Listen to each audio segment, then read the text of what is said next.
And I'm a field application scientist with QIAGEN Digital Insights. And so today we're going to be looking at single-cell RNA-seq analysis, the interpretation, and how you can leverage the availability of public data.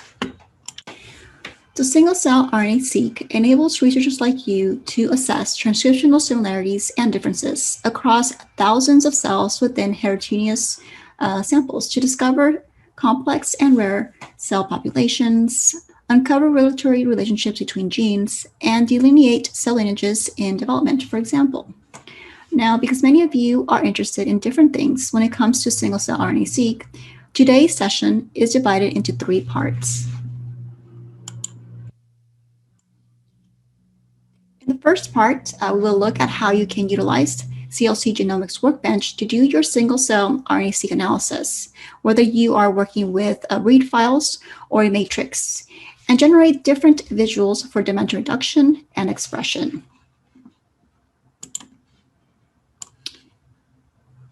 In the second part, we will look at how you can utilize QIAGEN's Ingenuity Pathway Analysis, or IPA, to connect your single-cell cluster data to biological insights and discover biological mechanisms, biomarkers, and key regulators.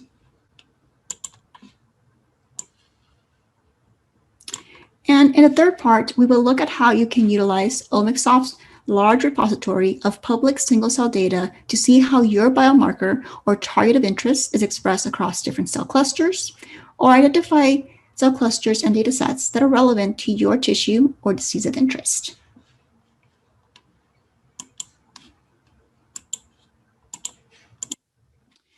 So single-cell RNA-seq is a powerful method for transcriptomic analysis of heterogeneous tissue.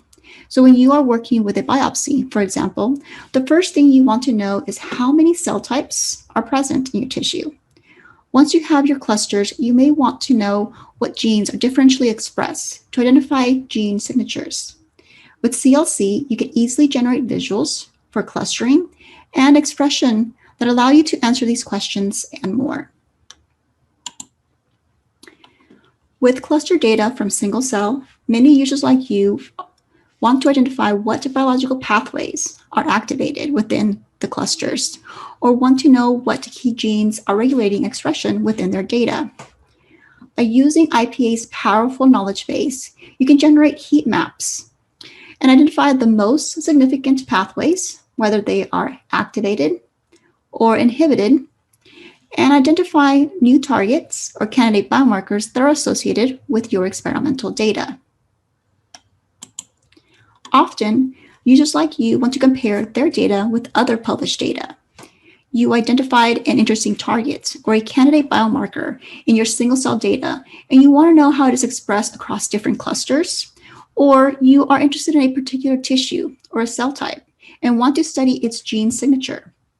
Omicsoft's single-cell land gives you the tools and visualizations needed to see how your gene is expressed in clusters coming from public data sets that are relevant to your research, and see what genes are shared among those clusters. So the objective for today's webinar is to explore the cellular landscape of the human colon. So using the resources QIAGEN Digital Insights has to offer, we will look at the cell types that comprise the human colon, what genes are differentially expressed. And because many of you are interested in biological context, we will look at what pathways and biological processes are enriched in the cell types within the colon, and look at potential key regulators. We will also look at what additional biological information you can get by utilizing public single-cell data. And so with this, let's go ahead and start our first section, where we're going to take a look at how to analyze single-cell RNA-seq data using QIAGEN Genomics Workbench. So typically, a pipeline for single-cell RNA-seq analysis involves downloading a genome reference, pre-processing the reads to remove the barcodes and the unique molecular identifiers, or UMIs, align the reads to the genome and generate the counts, QC and normalize them, generate cell clusters, and perform differential expression analysis. Now, this can be time-consuming and a challenge for those without a background in bioinformatics or command lines. Now, whether you are starting with FASTQ files or a matrix, CLC simplifies this pipeline with easy-to-use tools that guide you through the process with wizards. So you can generate different outputs like differential expression tables that can be viewed as volcano plots, t-SNE plots with interactive 3D views to look at clustering, heat maps, and dot plots to look at gene expression. Now, all of the outputs are interactive and can be easily exported from CLC for publications, for example. Now, in CLC, all of your analysis needs are conveniently found in a single folder. The single-cell RNA-seq analysis folder has tools for cell preparation, cell annotation, dimensionality reduction, and expression analysis. Now in CLC, you can import different expression matrices in different formats, like 10x HD F5, Loom, MEX. You can also do CSV and T and text formats as well. Now, in addition to this, you can export your data to 10x HDF5, Loom, or MEX formats. Now, what makes CLC Genomics Workbench special is that it offers workflows that you can use, customize, or create. Now, these are pipelines that provide a powerful and extremely useful way to simplify and automate your data analysis, allowing you to generate different outputs at once instead of doing them individually.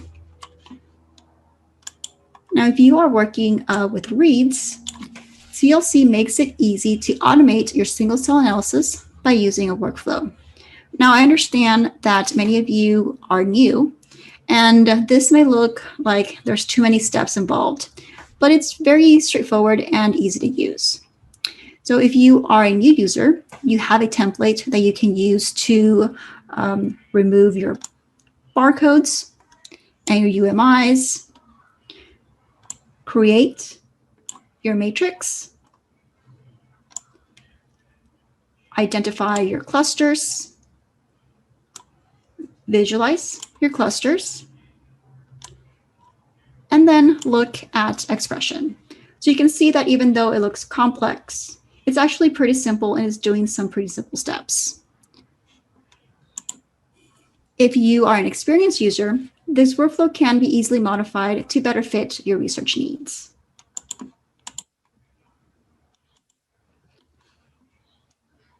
Now, if you obtained an expression matrix from your core facility or a published paper, for example, it is easy to use a workflow to automate your single-cell analysis and identify your cell clusters, visualize them, and then look at gene expression. So again, if you're new, this may look very complicated as there are too many boxes and arrows, but in reality, you're just doing some 3 basic steps, which is identifying your clusters, and then generating outputs to look at your clusters and to look at the gene expression.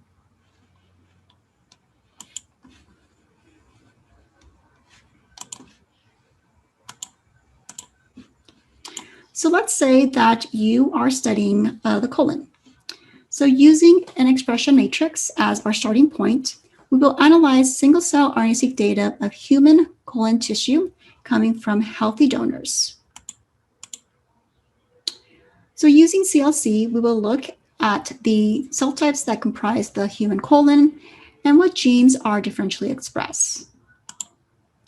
So with CLC, it is easy to see what cell types are present within the colon.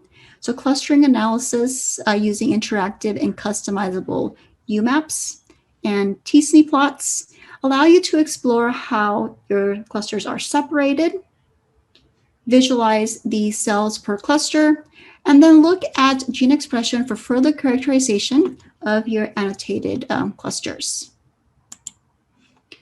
Visualizing gene expression patterns within cell clusters to identify key genes or gene signatures is also easy to do. So here we can see that neuron biomarkers are highly expressed.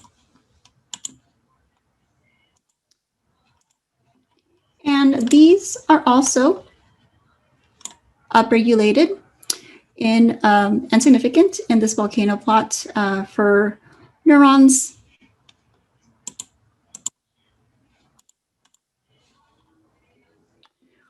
And the same genes are only expressed in neurons.